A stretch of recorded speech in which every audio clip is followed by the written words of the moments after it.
今天我们来做一个思想实验，把时间调到2年后的2028年6月。假设那时候人工智能并没有像很多人怀疑的那样遇到瓶颈，反而好的超出了所有人的预期。不仅能写代码，能做报表，甚至能接管绝大多数白领的工作。按理说，生产力大爆发，经济应该繁荣到了极点，对不对？但有一份来自华尔街的宏观备忘录给出了一个完全相反，甚至有点反直觉的结论：当 AI 完美超越预期的时候，也就是经济基本面彻底崩盘的时候。这份由 Citrini Research 和宏观分析师 Alok Shah 联合撰写的报告，设想了一个2028年的场景，美国失业率飙升到了 10.2%， 标普500指数从最高点跌去了整整 38%。交易员们对着每天暴跌的屏幕已经麻木了。你一定会问，既然 AI 这么厉害，企业效率这么高，经济为什么会崩？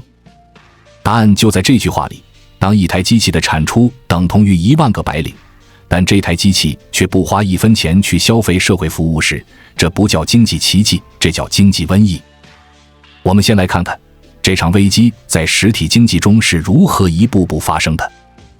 时间回到2026年初，这个时候市场上发生了一件所有炒股的人都喜欢看到的事：大裁员。因为 AI 太好用了，企业发现根本不需要那么多坐办公室的人，于是人工成本大幅度下降，企业的利润率直线上升，财报无比好看。这时候的金融市场一片欢腾，标普500指数一度逼近8000点，纳斯达克突破3万点。企业把裁员省下来的钱疯狂地砸进 AI 算力里，去买更多的服务器，买更强的模型。这就形成了一个加速器， AI 越强，裁员越多，裁员越多，省下的钱又去投资更强的 AI。 如果只看宏观数据，这时候的经济表面上简直是完美。名义 GDP 保持着高个位数的增长，每个小时的实际产出增速达到了1950年以来的最高水平。为什么？因为 AI 员工不需要睡觉，不需要请病假，也不需要企业给他交医疗保险。但是利润率好看绝不等于经济健康。传统经济的运转是一个循环，企业赚钱发工资给员工，员工拿到钱去买车、买房、吃饭、旅游，钱再次回到企业手里。这是一个以人为中心的消费循环。你需要知道一个数据，在现代成熟经济体里，消费占了 GDP 的 70% 左右，而 AI 的介入把这个循环硬生生地切断了。财富不再穿过家庭部门，而是直接流向了那些拥有算力、拥有模型的人手里。绝大多数普通白领要么面临真实工资下降，要么被迫去干薪水更低的工作。这个时候，逻辑链条上最致命的一个问题就出现了： AI 会在周末去商场买衣服吗？ AI 会带家人去度假吗？ AI 会去餐厅点一份牛排吗？答案是零。机器在这些可选消费上的支出是零。当大量的白领收入塌陷，这个占 GDP 70% 的人类消费引擎就开始熄火。这在宏观经济上催生了一个极其诡异的现象，报告里把它叫做幽灵 GDP。 什么叫幽灵 GDP？ 就是产出确实存在，商品和服务确实被高效率地生产出来了，这些数字都算进了国民经济账户里。但问题是，这些东西在真实的物理世界里没有足够的活人去消费它们。经济体本身开始变形，变成了一个没有自然刹车系统的怪物。你可能觉得被淘汰的只是那些不思进取的公司，好公司总能活下来。但这份备忘录指出了一个和历史教科书完全不同的残酷现实，在这场 AI 冲击下，被颠覆的公司反而会变成最激进的破坏者。很多人喜欢拿以前的柯达、百事达、黑莓来做对比，说这些公司是因为反应太慢才死的。但在 AI 时代，很多公司知道自己不能慢慢死，他们必须快刀斩乱麻的自救。报告里设定了这样一个场景，到了2026年第3季度，像 ServiceNow 这种大型软件公司，财报里出现了一个明显的危险信号。他们的新增客户收入增速从 23% 掉到了 14%。紧接着，公司宣布裁员 15%， 当天股价暴跌 18%。原因一点都不神秘，这是一家卖企业软件账号的公司，他的客户因为用了 AI， 裁掉了 15% 的员工。那么客户自然就会取消 15% 的软件订阅。为了应对收入下滑，这家软件公司能做什么？他只能自己也去拥抱 AI， 也去裁员 15% 来保住利润。这就是报告里说的集体的理性，整体的灾难。每一个公司的 CEO 做出的决定都是符合股东利益的，都是极其理性的。我不裁员，我的财报就难看，我的股票就会跌。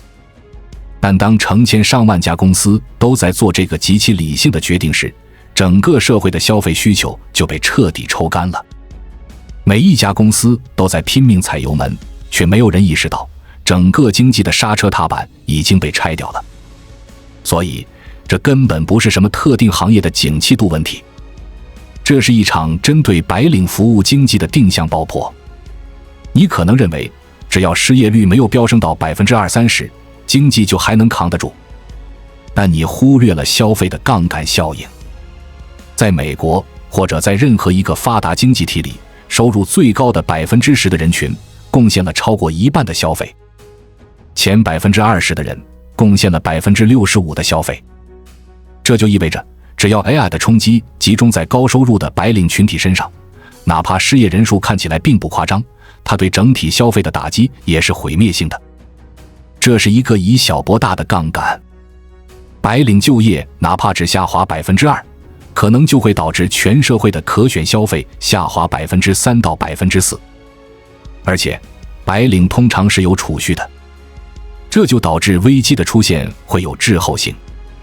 当他们刚失去工作或者收入下降时，他们会花存款，经济表面上看起来还能维持。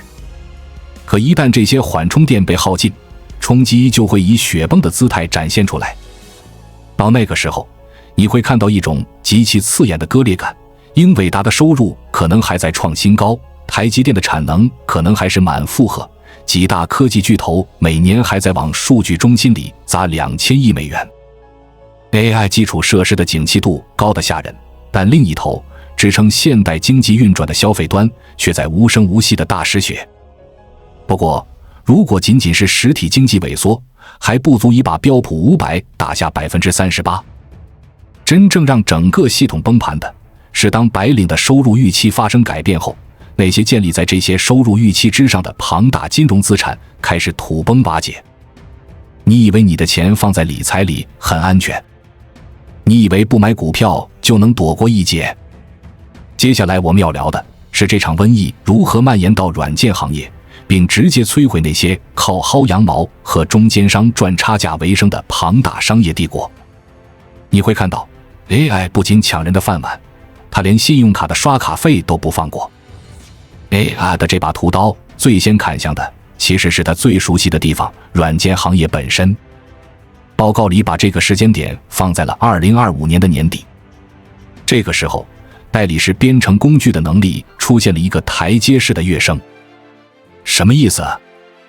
就是一个技术还算过关的程序员，配合着当时顶级的 AI 代码模型，只需要花上几个星期，就能把市面上那些终端 SaaS 软件的核心功能原封不动地复制出来。可能做出来的不够完美，但这不重要。重要的是，这足以改变一场价值50万美元的商业谈判。到了2026年的年中，各个大企业的 IT 主管在做下一年度采购预算的时候，手里的筹码彻底变了。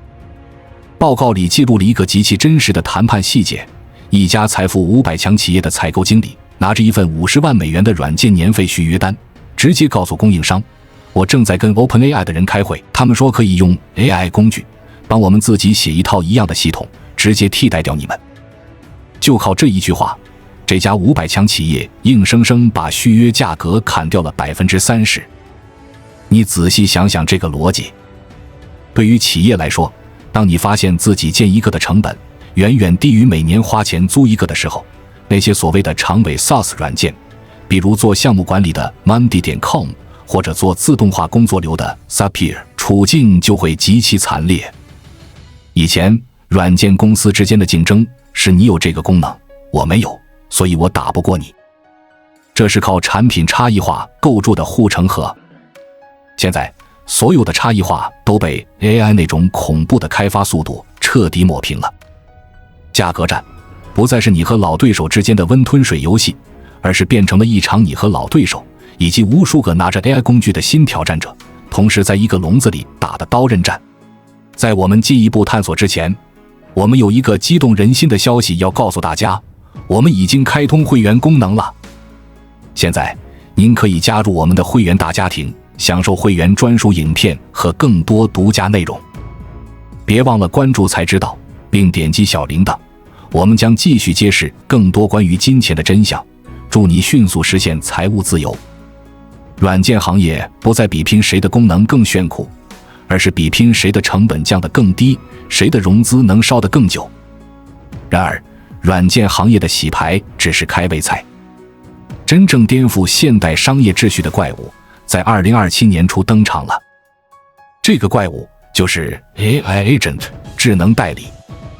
到那个时候，很多人使用大语言模型，就像你现在在搜索框里用自动补全一样自然，甚至你自己都意识不到你在用它。到了2027年3月，美国一个普通人每天消耗的 token 数量，也就是 AI 处理信息的单位，大概是40万个。这比2026年底暴增了整整10倍。为什么这个数据极其重要？因为这标志着 AI 代理不再需要你主动去唤醒它，它开始在你的手机后台、电脑后台按照你的偏好24小时不间断地运行。这直接击穿了过去50年来整个商业世界最赚钱也最隐秘的一个底层逻辑：人类的惰性。什么叫人类的惰性？你在网上买了个会员，试用期过了你忘了取消，下个月自动扣费。你买的车险，到了第2年你懒得去别的保险公司比价，直接就续保了。你买机票订酒店，因为熟悉某个平台，你就懒得去货比3家。过去无数的大企业就是靠着这种摩擦力在赚钱。但是机器是没有惰性的，机器也不知道疲倦。当 AI 代理接管了你的消费决策后，交易就不再是人脑做出的一次次冲动或者懒惰的决定，它变成了24小时不间断的连续优化。你的 AI 代理会瞬间扫描全网，找出最便宜、最适合你的方案，然后面无表情地替你把那个偷偷涨价的订阅服务给取消掉。那些靠着摩擦力赚钱的模式，在 AI 面前变成了一场可以随时被谈判的挟持局。紧接着，最先倒下的就是一大批中介、旅行预订平台、靠续保惰性活着的保险公司、财务顾问、报税机构，甚至连那些每天做着常规法律合同的律师，全部被洗出局。就连最讲究关系和人脉的房地产经纪人也没能幸免。当 AI 代理获取了历史交易数据之后，美国那些主要城市的买方房产中介佣金被极其无情地从 2.5% 直接压缩到了 1% 以下。越来越多的买房人发现，我根本不需要一个人类经纪人来帮我找房子，过户，我的 AI 代理做得比他快100倍，而且几乎免费。当 AI 代理掌控了人类的交易后，他并没有停下来，他开始寻找更大的猎物。当机器代表你去买东西，去和另一台机器做交易的时候，那比 2% 到 3% 的信用卡手续费就变得极其刺眼。凭什么我2台机器之间0点几秒就能确认的数据交换，要给你万事达卡或者 Visa 交这么高的过路费？于是，大量的 AI 代理开始绕开传统的信用卡网络，直接改用区块链上的稳定币来结算。成本是多少？几分之一美分，几乎忽略不计。在这份报告的设定里，万事达卡的管理层在财报中极其无奈地提到了一个词：代理驱动的价格优化。当天股价暴跌，而美国运通这家老牌信用卡巨头遭遇的则是最惨烈的双杀。它的核心客户，那些高收入的白领，正在被大量裁员，没人刷卡了，而剩下的交易又被 AI 代理用极低的费率给绕开了。这种降维打击不仅发生在企业之间，还蔓延到了国家层面。在这个设定里，有一个国家的经济遭遇了毁灭性的打击，那就是印度。印度的 IT 外包服务每年是一个超过2000亿美元的庞大产业。可是，当 AI 写代码的编辑成本已经降到和当地的电费差不多的时候，谁还会去把项目外包给远在班加罗尔的人类程序员？合同被大规模取消，印度的货币卢比在4个月内对美元狂贬 18%。到了2028年，国际货币基金组织已经不得不介入，和新德里讨论如何收拾这个烂摊子。看到这里，你是不是觉得已经足够糟糕了？实体经济里的白领失去了工作，软件企业在互相残杀，信用卡和中介巨头被剥夺了定价权。但这些依然只停留在商业和消费的表层。当白领的收入预期被彻底打碎，当那些原本看起来无比优良的现金流开始枯竭，真正的深水炸弹才刚刚在华尔街的后院里被引爆。那个一直被认为稳如泰山，规模高达 2.5 万亿美元的私募信贷市场即将迎来它的清算日。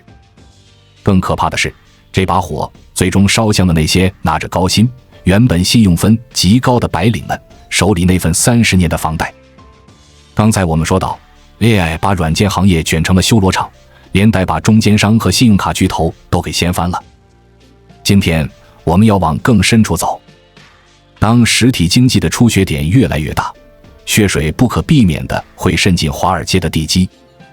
这份来自未来的报告告诉我们，金融系统的第一根导火索来自一个听起来很高深，但实际上和无数人养老金绑在一起的市场——私募信贷。为了让你听懂，我先用一句话解释什么是私募信贷。它不是公开市场发行的债券，而是大型金融机构私下直接把钱借给企业。从2015年到2026年，这个市场的规模从不到1万亿美元，疯狂膨胀到了超过 2.5 万亿美元。这些钱去哪了？很大一部分借给了华尔街的私募股权基金，让他们去收购各种科技公司和软件服务商。支撑着 2.5 万亿美元庞大债务的是一个极其致命的假设，只要是软件公司，它的订阅收入就能长期稳定的复利增长。这就叫 ARR， 年度经常性收入。只要客户每年都按时交软件订阅费，这个金融游戏就能永远玩下去。但是就像我们刚才推演的，当 AI 让企业可以自己用几周时间复制一个软件，当 AI 代理帮你把不需要的订阅自动取消时，软件收入长期增长的神话就被彻底打碎了。问题不在于亏损本身，而在于亏损被市场承认的那一刻。报告设定在2027年4月，评级机构穆迪终于装不下去了。他们一次性下调了14家发行人，总计180亿美元的软件债务评级。标志性事件是 Zendesk 这家老牌软件巨头，它背后支撑的50亿美元直接贷款，被市场无情地打折到了58美分。这意味着接近一半的钱直接蒸发了。这是私募信贷历史上破纪录的违约惨案。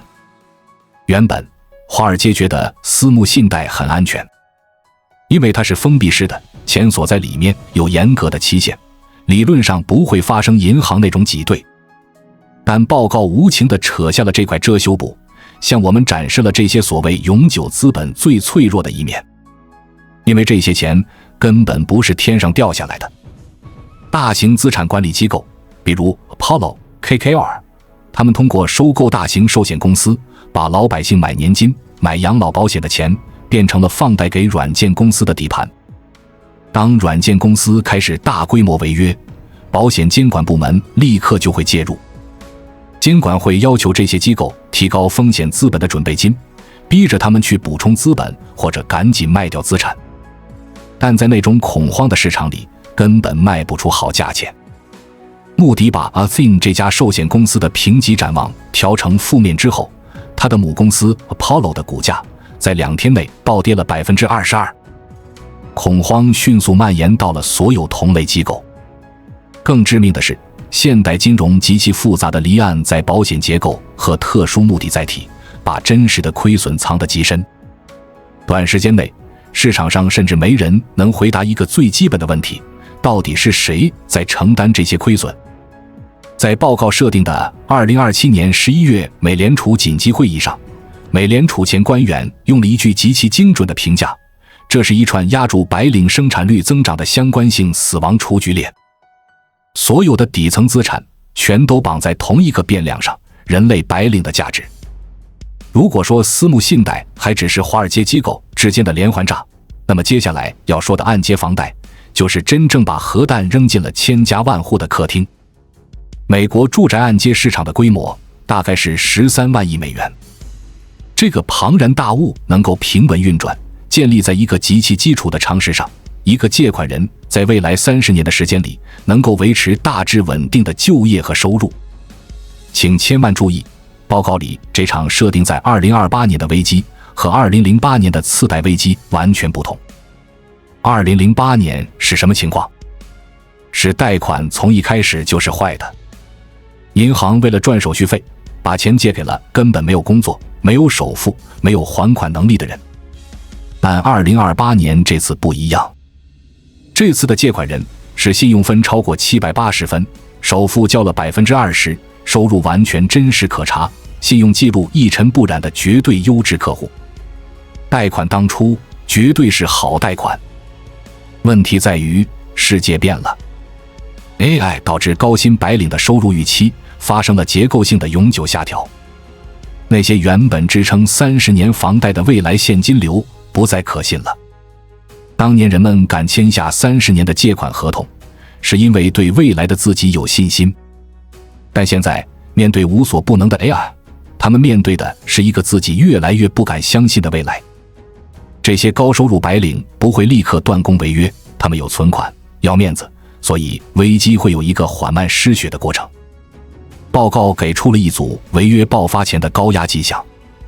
首先，你会看到家庭开始动用房屋净值信用额度，也就是拿房子再去抵押借钱。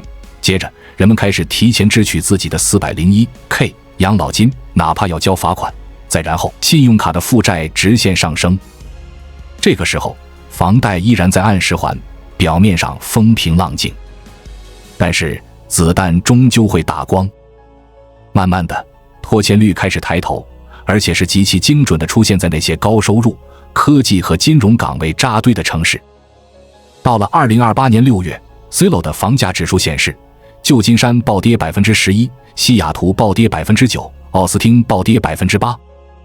房地美和房利美开始发出内部警告，那些科技和金融就业人口超过 40% 的富裕邮边区出现了极高的早期拖欠率。作者在这里极其克制，他没有把剧本写满。他说这时候还没有进入全面的按揭危机，拖欠水平还没到2008年那么惨烈，但方向和轨迹已经定死了。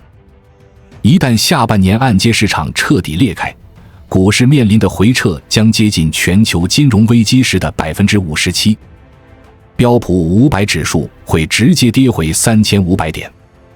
3500点是什么概念？那正好是2022年11月 ChatGPT 刚刚诞生时的水平。一场狂热的技术革命，最终把人类积累的财富洗劫一空，打回原点。你一定会问，经济烂成这样，政府和美联储难道就眼睁睁看着吗？降息、印钞、发钱，这些传统的救市大招去哪了？危机的烈火已经烧到了华尔街的地基，几万亿美元的私募信贷和优质房贷面临连环违约。到这个时候，你肯定会问一个极其符合常理的问题：政府在干什么？美联储为什么不出来救市？以前遇到危机，降息、印钞、发钱，这套组合拳不是百试百灵吗？这份来自未来的宏观备忘录给出了一个极其无情的回答：这一次政策最大的敌人是时间，而且传统的宏观工具彻底失效了。为什么失效？因为传统的货币政策比如降息和量化宽松，救的是金融引擎，解决的是钱太贵、流动性枯竭的问题。但今天这场危机的病因根本不是钱太贵，而是人类的脑力不再值钱。你就算把利率降到零，企业依然会选择用 AI 去替代白领，因为 AI 比零利率借来的钱还要便宜，还要高效。更致命的死局出现在财政端。你需要弄明白一个极其底层的概念：现代政府的税收到底是对什么东西征税？本质上，联邦政府的收入是对人类的时间征税。人去上班工作，企业给你发薪水，政府从中抽走个人所得税和薪资税。但是 AI 的介入彻底摧毁了这个机制。生产率确实在狂飙，全社会的总产出确实在增加，但这些收益全部流向了拥有机器算力的资本家。财富不再穿过普通家庭的口袋，自然也就无法通过个人所得税流回政府的国库。在这份报告设定的2028年第一季度，美国联邦政府的财政收入比原本预期的基线暴跌了整整 12%。 在 AI 成指数极进化的这4年里，劳动收入占 GDP 的比重从 56% 一路坠落到了 46%。 报告里形容，这是有历史记录以来最陡峭、最惨烈的一次下跌。于是政府面对着一个结构性的荒谬悖论：大量的白领失去了工作或者收入锐减，需要政府大规模发钱救济，但同时恰恰因为老百姓没钱了，政府收上来的税反而更少了。拿什么钱去救？华盛顿的政客们开始拼命寻找新的出路。有人提出搞一个过渡经济法案，直接对 AI 的推理算力征税，用这笔钱来给失业的人发基本收入。还有人提出更激进的共享 AI 繁荣法案，要求把国家的权力强行插入 AI 的基础设施里，强制收取特许经营费或者分红。但只要涉及动别人的奶酪，政治分歧就会变得极其尖锐。右派政客跳出来大骂，说这种强制财富转移就是马克思主义，警告如果对算力征税，资本和技术就会立刻逃往中国。左派政客又极度担忧，认为现有的税制早就被那些科技巨头买通了，任何新法案最后都会变成合法的垄断。而那些掌控财政底线的保守派则死死咬住一点：现有的国债赤字已经高得离谱，绝对不能再印钱了。在华盛顿没完没了的扯皮中，制度改变的速度根本追不上技术改变的速度。政策的响应持续滞后，公众对政府救援能力的信心彻底崩塌。这种绝望的情绪最终演变成了社会层面的剧烈摩擦。在报告的场景里，占领硅谷的抗议者把 Anthropic 和 OpenAI 在旧金山的办公室大门死死封锁了整整3个星期。到了那个时候，新闻媒体天天播报的已经不再是冰冷的失业数据，而是街头真实的愤怒。反馈链条最终用最粗暴的方式替政治做出了决定。讲到这里，整个思想实验的推演就全部结束了。这份备忘录在最后把这一切的混乱、破产和危机归因到了一个极其深远，也是整个现代经济学最底层的定价变化上。这个词叫做智力溢价的回撤。在人类几百年的现代经济史里，有一个从来没有被打破过的前提：人类的智能一直是这个世界上最稀缺的生产要素。你仔细想一想，我们今天拥有的一切，高薪的劳动力市场、30年周期的按揭承销模型、庞大的国家税制、企业用来阻挡竞争对手的商业护城河，全都是围绕着人类智力极其稀缺这个核心假设搭建起来的。因为人脑很贵，所以服务很贵，所以软件很贵，所以资产有价值。但是现在，机器智能变成了一种可以随时替代人脑的产品，而且它正在以极其恐怖的速度变得越来越便宜。当智力不再稀缺，当智力溢价开始暴跌，建立在这个基础上的整个金融系统只能经历一场极其痛苦甚至血腥的重新定价。当然，作者在最后也留下了一丝余地。他说，重新定价并不等于世界末日，经济系统经历过阵痛后，总会找到新的均衡点。但真正的问题在于，我们能不能赶在旧系统彻底崩溃之前，搭建出那个新的框架。这份写于2026年的备忘录，站在现在的时间点看，标普500指数依然在高位，表面上一切都在繁荣，那个极其恐怖的负反馈循环还没有真正扣下扳机。但这与其说是预测，不如说是给所有投资者、企业家，甚至每一个普通打工人留下的一道残酷的自检题。在你关掉这个视频之后，你不妨静下心来看看你手里的资产，看一看你赖以生存的技能，甚至是你投资的那些所谓的好公司。问自己一个问题，你未来的现金流到底有多少是压注在商业世界的摩擦力永远不会消失，白领的收入永远会稳定增长，家庭部门永远会充当消费引擎这些极其脆弱的旧时代假设上。如果你发现你的财富依然建立在这些幻觉之上，那么你必须要小心了。因为报告的最后用极其平静的6个字做出了最后的警告：金丝雀还活着。意思是矿井底下的毒气已经开始蔓延，现在警报还没响，那只用来测试毒气的金丝雀还在扑腾着翅膀。但在不远的将来，所有的旧世界法则都会被彻底颠覆。今天的话题极其硬核，如果你能看到这里，说明你拥有极强的深度思考能力。这套逻辑极其残酷，但看懂了，也许就是你在这个大变局时代保住财富的底牌。同意我的观点，请在评论区留下你的思考，我们下期见。关注我，我是才知道，带你解锁更多金钱的真相。